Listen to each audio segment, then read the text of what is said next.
Welcome back to Andersen Acres. We're here in the kitchen today to do a bread maker review. Now, this is the Hamilton Beach Premium Dough and Bread Maker. We've had it for several months now. I don't do reviews until I've had them for several months. If you notice our lid isn't closing all the way, it's because it bounced off onto the floor like the first time we used it. So it's still functional. It's still, despite falling on the floor and having the lid fly off, it still works just fine. It just doesn't close all the way. That is not a flaw in the machine. That is a flaw in me not paying enough attention and having it too close to the edge when it was mixing. So this is not a machine flaw. This is my fault. Anyway, let's talk about this machine. So this machine is not as slim and streamlined as some. It's kind of a bit chunkier. It's also not quite as sleek looking. So you're going to notice that it's far more square. I mean, yes, the edges are rounded a little bit, but a lot of the more sleek bread makers have a more rounded edge, so they kind of just look nicer. This doesn't look bad, but it doesn't look as nice as some of the machines. So the bread pan, we'll just pan down here, is already filled with the ingredients for my basic white bread. I will link to that recipe. When I'm doing a review and a test, I always use the exact same recipe because otherwise it's not fair to compare something if you're using a different recipe. So we only compare bread makers using this exact same recipe. Look for the link for that recipe in the description. So the bread pan, you'll notice, is not tall, but it's also not real wide. It's kind of a mix between being horizontal and being a vertical. It's kind of halfway in between, which is a little bit odd. It's not terrible, okay? It's just different. It's not a bad thing. So do I prefer the taller bread makers? Sort of. But you might prefer a horizontal or one of these kind of in the middle. So it only has one paddle in its bread pan. The true horizontal ones will have two paddles. Okay, so this is an in-between. Not quite vertical, not quite horizontal. But it still produces good bread. So let us now go over and look at the controls. Okay? So the controls are not difficult to figure out, but the thing is it's got this knob, and this knob is a little bit not intuitive. Okay, it's a little bit not intuitive, and it's kind of annoying. It's not horrific, but this knob is not super user-friendly, and you might find yourself having to refer to the manual the first several times you use it. And I just accidentally turned my machine on because I hit the button. Sorry. So it has 14 cycles. Okay, it has everything from just a basic white bread, which is what we're doing. So we will be selecting cycle 1, to French, sweet, all the way down to just baking, just rising, cake, and even jam. So it has a lot of different options. So you're not lacking in options. So if you do need a lot of different choices in your cycles because you bake a lot of different things, this one may be what you need because it does have a lot of options. A lot of bread makers only have about 10 cycles, maybe even 9. This one has a total of 14. So definitely not a bad thing there.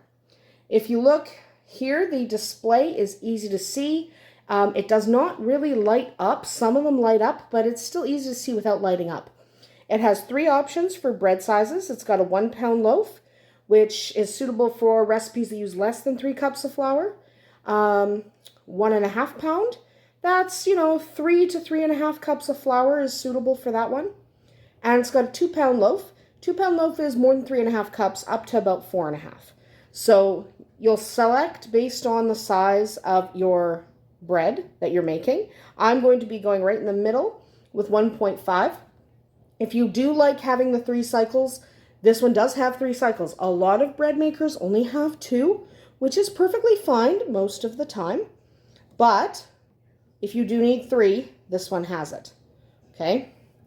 Also, we have the crust selection. So you have light crust, medium, or dark. Okay. This is dark. Sorry, I went backwards. Light, medium, dark. So if you want a really dark crust, that's what you select. I'm going to go right in the middle for the purposes of this review and demonstration. How do you select these? Okay, so here's where we get a little bit annoying. I don't love the control panel. Okay, I would prefer just to hit loaf size and select my loaf size. But if you look, the loaf size doesn't move. Okay, I can hit loaf size and it doesn't move. So what you have to do is you have to select loaf size. It's flashing. Then you have to turn the knob. And you have to do it fairly quick. Okay, so loaf size, I have to turn the knob. There it is. So now I'm at 1.5. And now it's like, okay, that's what it's going to be. Okay. And then we want to do crust color. Again, same thing. You see it doesn't move? You have to use the dial. So I'm going back to medium. So it's a little bit annoying. Same thing happens with the menu. You have to cycle through using the dial. You have to turn your dial to get what you want. Okay? So I'm going to select number 1. So that can be a little bit annoying because it is just easier to just hit the button, but you can't do that here. Okay, so that is something that I consider a drawback. I don't love this, and you're going to find yourself fiddling with it a lot because it also turns kind of weird, but it still makes good bread. So then we have a fruit and nut dispenser. It is not detachable, so it's built into this lid. Okay, you can't get that out of there. It is, you can wipe it clean, but you can't remove it for separate cleaning. You also can't turn it on and off. Okay, there's no option to turn your nut dispensing on and off, and I really like nut dispensing on and off, but it doesn't have that. So no matter what cycle you're doing, you're dispensing nuts. Even if there's nothing in there, it's still going to go off.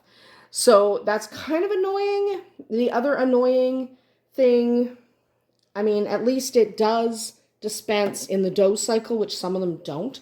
So it will dispense when you're doing doughs, and a lot of them do not. But it's just a little bit annoying that I can't turn it off and I can't remove it. I do prefer a removable fruit and nut dispenser because it makes for easier cleaning. Okay? Inside the bread maker, forgive if it's a little bit dirty. We use this a lot. We've been using it for several months now. So that's why I'm doing the review now, because I've done it for several months. The element works fine. It does. It comes to temp. It does. That all works fine. The bread pan goes in at a slight angle, like a lot of them, and then you rotate clockwise. Always give a little pull to make sure it's well seated. Okay, so that is really easy. That part is really, really simple for, let's just get here. It's really simple, easy to do. Okay, so inserting the bread pan's easy. What we're going to do now is we're going to turn it on. So I have all my settings set. I have it set to a 1.5 loaf size. No, I don't, because that changed. 1.5 loaf, medium crust, timer. We're not using the timer. And then we're just going to hit start. And we're not going to open it. Well, I'll give you a little. Okay, it mixes fine. It does it slowly at first, and then it goes faster. So what we're going to do now is we're probably going to figure out how to readjust. There we go. But what we're going to do now is we're going to wait for the fruit and nut dispenser to go off, and I'll tell you how long that'll take. So this cycle, doing a regular 1.5 pound white loaf, is going to take about 3 hours and 20 minutes, 3 hours, 18 minutes. So we'll come back when that fruit and nut dispenser goes off, and you can see that it does work. It's just annoying that I can't turn it off or remove it. So we'll be back in a few minutes.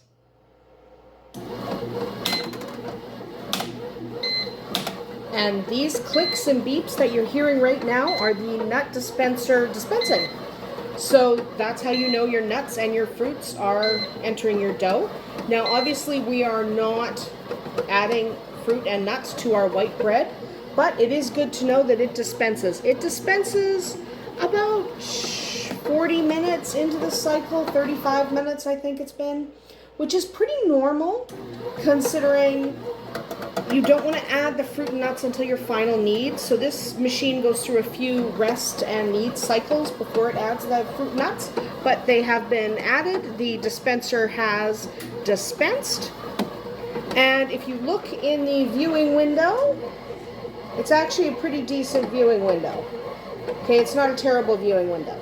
Now, because we're not supposed to open the bread makers when they are running, we're not going to open it because that's the manufacturer's directions, right? You're not supposed to open your bread makers when they are running. So because we're not going to open it, we're not going to take a closer look at that dough. We will come back when we're just a few minutes from the bake cycle completing. There's no sense in hanging around and staring at dough as it rises and bakes. So we'll come back as soon as we're almost done. All right, so our machine just beeped. It has now done the full bake cycle. It was 3 hours and 18 minutes. 300, no it wasn't. 3 hours and 18 minutes. So now what we want to do is, without burning our hands, don't do what I do. Don't grab it with your bare hands. Use an oven mitt. We're going to take this out and pop it down. And there's our loaf. Now we don't want to take it out of this bread pan for about 10 to 20 minutes. So we're going to let it rest. We'll come back in 10 to 20 minutes and remove it from the bread pan. All right, it's been about 10 minutes. It's still a little bit hot, but we're just going to deal with that.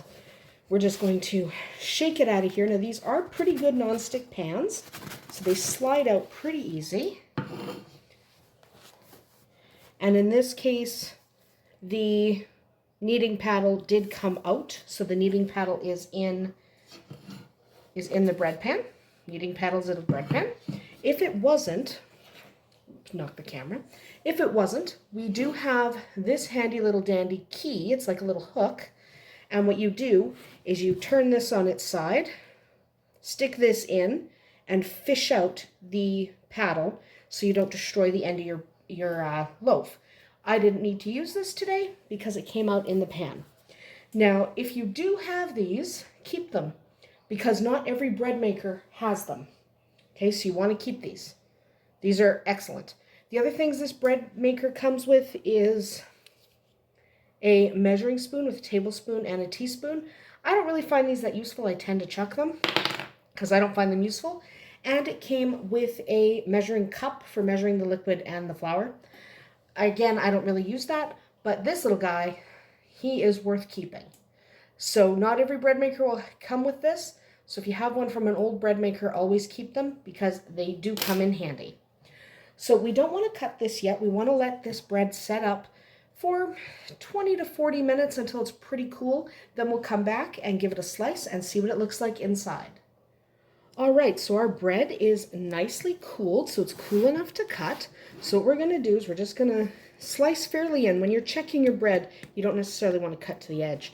You want to cut a little bit inwards. So let's give this a look. I need a better bread knife, but it's in the dishwasher.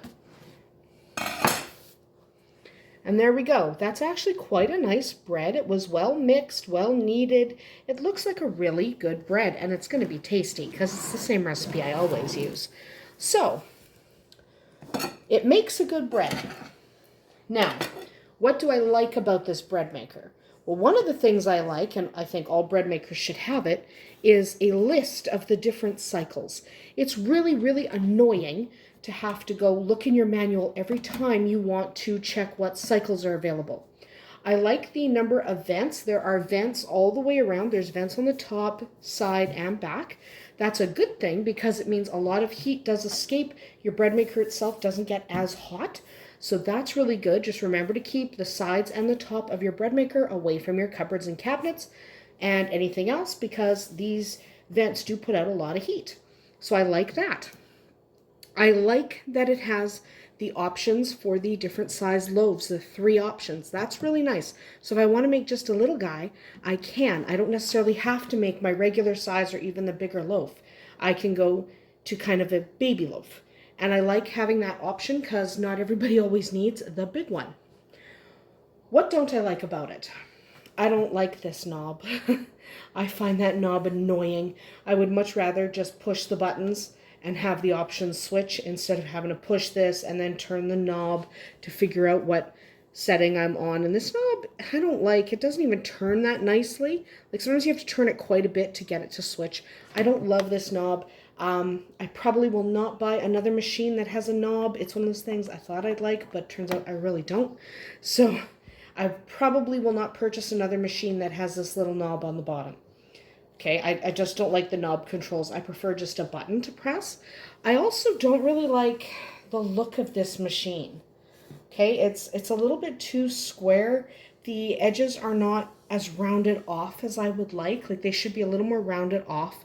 There's no reason they couldn't be. There's plenty of space, it's just a little bit too square and doesn't quite have the aesthetics of some of the other machines that I've used, especially like the Starfrit one I had before this was actually a really attractive machine. And I don't love that with the nut dispenser, you can't turn it on and off. I kind of got used to being able to turn the nut dispenser on and off with the Starfrit one I had before.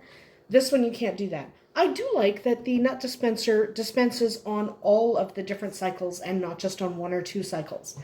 Okay, so it will dispense in the dough cycle, it dispenses all the time.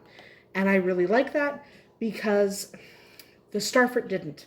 So if I was making dough with the Starfrit, I had to manually add my nuts and my seeds and stuff. And I make a lot of stuff with nuts and seeds.